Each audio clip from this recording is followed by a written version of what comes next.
Welcome to chemistry in space YouTube channel. आज हम लोग इस चैनल के माध्यम से आईपीएसी नॉमेनक्लेचर में E Z nomenclature related to E and Z, that is E related to like a trans and Z related to like a cis isomer के nomenclature के बारे में हम लोग पढ़ेंगे। जैसा कि यहाँ पे आपको दिखाया गया, what is the IUPAC name of the following compound यहाँ पे सोन। यहाँ पे आपको जो कंपाउंड दिया गया है इसके आईपीएसी नॉमेनक्लेचर के बारे में हम लोगों को देखना है। कंपाउंड आपका है सी एच थ्री और यहाँ पे है that is C H three, this is C H three, C and C H three double bond, this is double bond, that is your alkene here directly link the hydrogen atom. और यहाँ पे आपका carboxylic acid है, that is C double bond O H. इसके IUPAC nomenclature में यहाँ पे 4 option आपको ऑलरेडी दिए गए हैं। 4 ऑप्शन में सेलेक्ट करके हमको बताना है कि which IUPAC nomenclature is correct. IUPAC nomenclature में यहाँ पे चारों ऑप्शन में कौन सा करेक्ट ऑप्शन होगा, उस करेक्ट ऑप्शन को हम लोग यहाँ पे सेलेक्ट करना है। पहला ऑप्शन है E, 3 methyl 2 hexenoic acid. Second आपका है Z, 3 methyl 2 hexenoic acid. Third आपका है ई, 3 मेथिल 3 हेक्सेनोइक एसिड। और फोर्थ आपका है D option, that is Z, 3 methyl 3 hexenoic acid. Most important ये आपके जो 4 टर्म्स आपको दिए गए हैं, इन टर्म्स में हमको दिखाना है कि कौन सा ऑप्शन आपका सही है। तो IUPAC nomenclature related to E Z nomenclature, E means like a trans isomer and Z means like to cis isomer. Geometrical isomerism में जब सिस ट्रांस आइसोमेरिज्म आपका एक कार्बन पे 2 डिफरेंट ग्रुप हो, दूसरे पे भी वही सेम ग्रुप हो, डिफरेंट हो, ऐसे कंपाउंड को हम लोग सिस ट्रांस आइसोमर के फॉर्म में देखते हैं। और सेम ग्रुप सेम साइड हो जाए तो सिस्वाइड ज्योमेट्री, और सेम ग्रुप अपोजिट साइड हो जाए तो ट्रांसवाइड ज्योमेट्री मिलती है।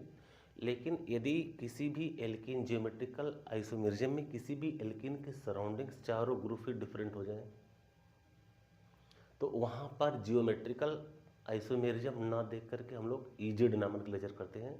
और E Z means E related to trans isomer and Z related to cis isomer. तो यहाँ पे जो कंपाउंड आपको दिया गया है, सबसे पहले यहाँ देखेंगे नेमिंग की बात करते हैं। तो नेमिंग में CH3, CH2 एंड CH3, और यहाँ पे double bond CH and C OH। सबसे पहले यहाँ पे हम लोग प्लेन ड्रा करते हैं और इस प्लेन के सराउंडिंग हम लोग देखते हैं इस कार्बन के साथ जो 2 ग्रुप अटैच हैं इनका प्रायोरिटी ऑर्डर क्या है, और इस कार्बन पे जो 2 ग्रुप प्रेजेंट हैं इनका प्रायोरिटी ऑर्डर क्या है। और यदि दोनों प्रायोरिटी ऑर्डर में दोनों ग्रुप सेम साइड हो जाएंगे तो जेड आइसोमर, और दोनों ग्रुप एक दूसरे के एंटी पोजीशन पे होंगे तो ट्रांस आइसोमर आपका होगा।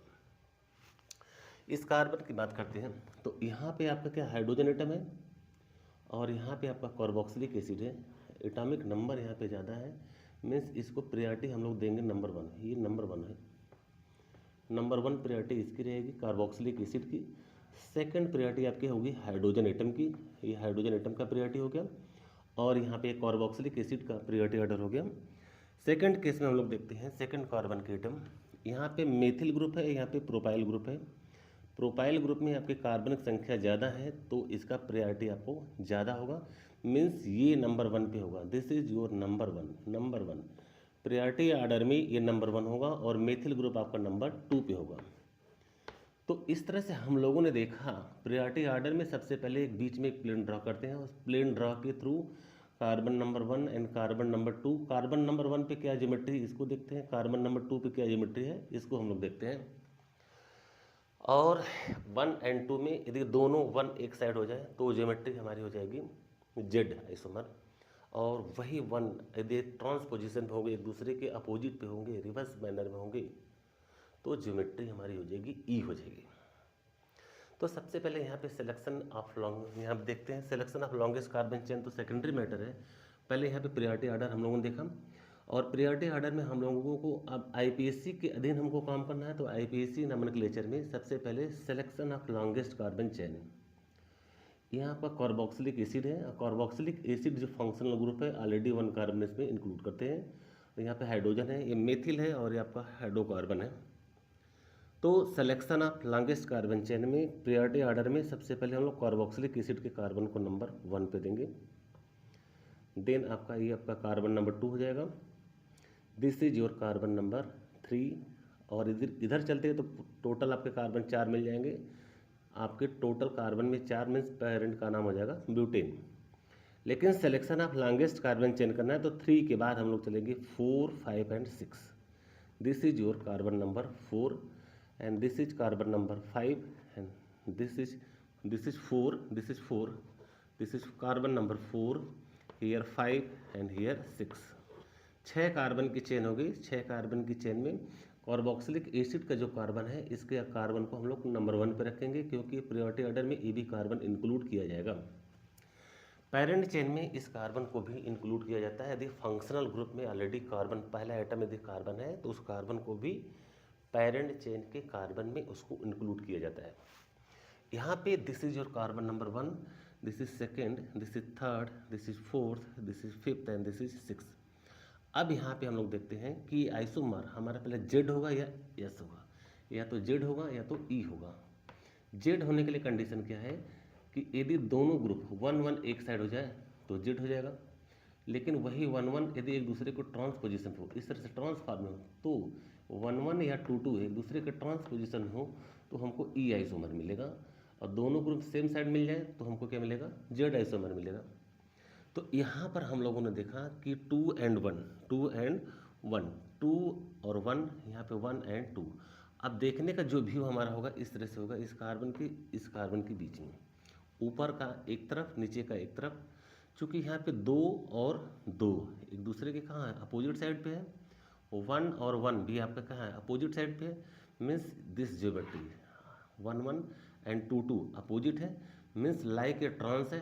ट्रांस का मतलब क्या है, ये E isomer. This is your E isomer, very important. यदि हमारा ट्रांसफॉर्म जनरेट हो रहा है तो ट्रांसफॉर्म में ज्योमेट्री हमारी ई दिखाती है। अगर सिस फॉर्म है तो इस केस में ज्योमेट्री हमारी जेड दिखाती है। तो कब हमारा आइसोमर जेड होगा और कब आइसोमर हमारा ई होगा, ये डिटरमाइन करता है कि ज्योमेट्री हमारी ट्रांसवाइड है या सिसवाइड है। सबसे पहले जो इजेड नॉमेनक्लेचर बनता है तब के लिए डबल बॉन्ड ज्योमेट्रिकल आइसोमर में एल्कीन में चारों ग्रुप ही डिफरेंट हो तो वहाँ पर आपका सिस ट्रांस काम नहीं करता है, वहाँ पे इजेड नॉमेनक्लेचर काम करता है। E Z sorry, E means like a trans and Z means like a cis isomer. तो 4 प्रायोरिटी ऑर्डर में पहले कार्बन पे 2 ग्रुप अटैच होंगे, दूसरे कार्बन पे 2 ग्रुप अटैच होंगे। और सबसे पहले कार्बन वाले कार्बन के अंदर हम लोग प्रायोरिटी देंगे 1 and 2। वही काम 1 और 2 वही काम सेकंड कार्बन पे भी हम लोग देंगे। जैसे like this is carbon 2, this is 1, this is 1 and this is 2। तो यहाँ पे 2-2 क्या होगा, ट्रांसपोजिशन, 1-1 क्या ट्रांसपोजिशन। तो आइसोमर आपका क्या होगा, ई होगा। इसका मतलब हमारे ऑप्शन में जो जेड होगा वो कट जाएगा, मतलब ये ऑप्शन आपका कट जाएगा, जेड वाले ऑप्शन। दिस एंड यहाँ पर भी जेड है, ये भी आइसोमर आपका कट जाएगा। तो टोटल आइसोमर यहाँ पे जेड आपके कट जाएंगे। अब हमको देखना है नंबरिंग में 1, 2, 3 पे आपका क्या है, मेथिल ग्रुप। 3 पे मेथिल ग्रुप है, 3 मेथिल, और यहाँ पे 2 पे आपके एल्कीन है। तो ई में हमारे देखिए ई ठीक है, यहाँ तक तो ठीक है। 3 मेथिल 2 हेक्सिनोइक एसिड, 2 हेक्सिनोइक एसिड, मतलब 2 पे आपका डबल बॉन्ड है, हेक्सिन ओइक एसिड। यही नॉमेनक्लेचर आपका सही है। तीसरा भी चेक कर लेते हैं, ई है तो आपका है, ज्योमेट्री आपकी ई है ही। 3 मेथिल, 3 पे आपका मेथिल ग्रुप है, ये भी सही है। 3 हेक्सिनोइक, यहाँ जो डबल बॉन्ड है ये आपके नंबर 2 पे मिल रहा है, ना कि 3 पे मिल रहा है, नंबर 2 पे ही मिल रहा है क्योंकि नंबरिंग का ट्रेंड हमारा इस तरह से है। तो पहला आपका डबल बॉन्ड इस पोजीशन पे मिला है, और इस पोजीशन पे मिलने के कारण ये आपका 3 हेक्सिन नहीं होकर के 2 हेक्सिन होगा, मतलब this nomenclature your correct option. तो ऑप्शन नंबर 1 आपका करेक्ट हो गया। तो इस तरह से हम लोगों ने देखा कि इजेड नॉमेनक्लेचर में सबसे पहले हम लोग प्रायोरिटी ऑर्डर देखना सीखे। प्रायोरिटी ऑर्डर में दोनों कार्बन के चेन को हम लोग सेलेक्ट करते हैं। दोनों कार्बन के सिलेक्शन में सबसे पहले देखते हैं किस कार्बन के ऊपर कौन सा सब्स्टिट्यूएंट प्रेजेंट है, और उसको हम लोग प्रायोरिटी ऑर्डर में अरेंज करते हैं। पोजीशन हम लोग देंगे 1 and 2, 1 and 2 ही देना है, 1 नंबर और 2 नंबर। सेकंड यही काम हमको दूसरे कार्बन पे भी करना है, वहाँ पे भी प्रायोरिटी ऑर्डर 1 and 2 देना है। अब हमको देखना है कि 1 1 एक साइड है तो जेड, 1 1 ट्रांस है तो ई नॉमेनक्लेचर। तो इस तरह से हम लोगों ने देखा इजेड नॉमेनक्लेचर में वेरी इंपॉर्टेंट कैसे इसको नॉमेनक्लेचर को किया जाएगा। Since carboxylic is a functional group also present, so it will be must be considered with the parent carbon chain with prior priority. And here EZ nomenclature also used, so after the priority order that EZ, E means like trans and Z like cis। तो इस तरह से इस nomenclature के बारे में हम लोगों ने पूरा डिटेल में देखा, और डिटेल के थ्रू हम लोगों ने सबसे पहले प्रायोरिटी ऑर्डर देना सीखेंगे। और दोनों कार्बन के प्रायोरिटी ऑर्डर में हम लोग 1 और 2 दो ही वर्ड यूज करेंगे, 1 and 2। और इस तरह से हम लोगों ने देखा कि यहाँ पे नॉमेनक्लेचर आपका E3 मेथिल 2 हेक्सेनोइक एसिड आपका करेक्ट हुआ। Thanks for watching, thank you very much.